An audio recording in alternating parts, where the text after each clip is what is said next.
आप मंत्र जाप करते हैं, मंत्र जाप तो समझो बीज है आपका, और ये दान धर्म पांचों यज्ञ जो करनी होती हैं, ये उसमें भक्ति रूपी बीज को पौधा पेड़ बनाने के लिए सिंचाई का काम करते हैं। तो ये सिंचाई भी कंपलसरी है, यानी दान पांचों यज्ञ भी चाहिए। एक यज्ञ है धर्म की, दूसरी यज्ञ है ध्यान, तीसरी यज्ञ हवन की, चौथी यज्ञ प्रणाम, और पांचवी यज्ञ ज्ञान की। तो ज्ञान यज्ञ ये सत्संग है। धर्म यज्ञ आप पैसा देते हो, दान यहाँ भंडारे होते हैं, लाखों लोग बच्चे भूखे बूढ़े दूर से आते हैं, बुजुर्ग, क्योंकि यहाँ कोई खाना खाने नहीं आता, व्यक्ति भगवान के लिए आता है। और भगवान के लिए जो आता है वो भक्त होता है, और भक्त को जो खाना खिला सुविधा दी जाती है, जैसे यहाँ सारी सुविधाएं हैं, कोई मैट की, कोई पंखे की, पानी की, बाथरूम की, नहाने की, धोने की, खाने की सारी सुविधाएं हैं।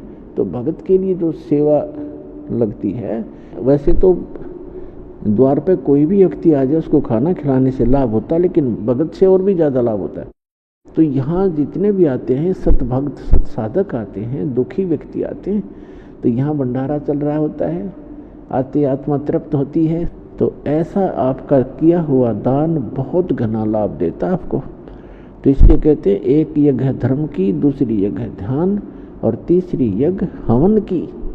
एक यज्ञ है धर्म की, धर्म यहाँ आते ही भोजन भंडारे सारी सुविधाएं प्राप्त हैं, पानी है।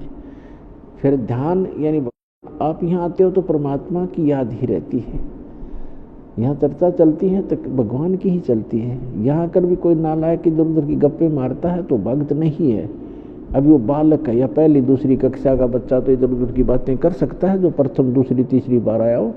तो उसके साथ बड़े पुराने भक्तों को चाहिए, एक दो बात उसकी सुने, कोई दुख बताता है दुख सुने, फिर उसको बतावे, फिर कहे भी अपना मंत्र कर, मंत्र से लाभ होता है, गुरुजी बताते हैं, भक्ति करते रहो। तो यहाँ आओगे तो मालिक का ही ध्यान रहेगा। ये ध्यान यज्ञ है, हठ योग नहीं है। और तीसरी यज्ञ हवन की, यहाँ पर जोत जलाई जाती है भगवान के लिए, वो हवन यज्ञ कहलाता है, वो हवन यज्ञ है। और चौथी यज्ञ प्रणाम, यहाँ सब प्रणाम करते हैं भगवान को, अहंकार टूटता है आपका, और आपको बहुत घना पुण्य मिलता है प्रणाम यज्ञ से। और पांचवी यज्ञ जो ज्ञान की है, ये अध्यात्म मार्ग का ज्ञान यहाँ पर दिया जाता है, सत्संग सुनाया जाता है। तो ये पांचों यज्ञ अनिवार्य हैं इस भक्ति रूपी पौधे को, भक्ति रूपी फसल को सफल बनाने के लिए।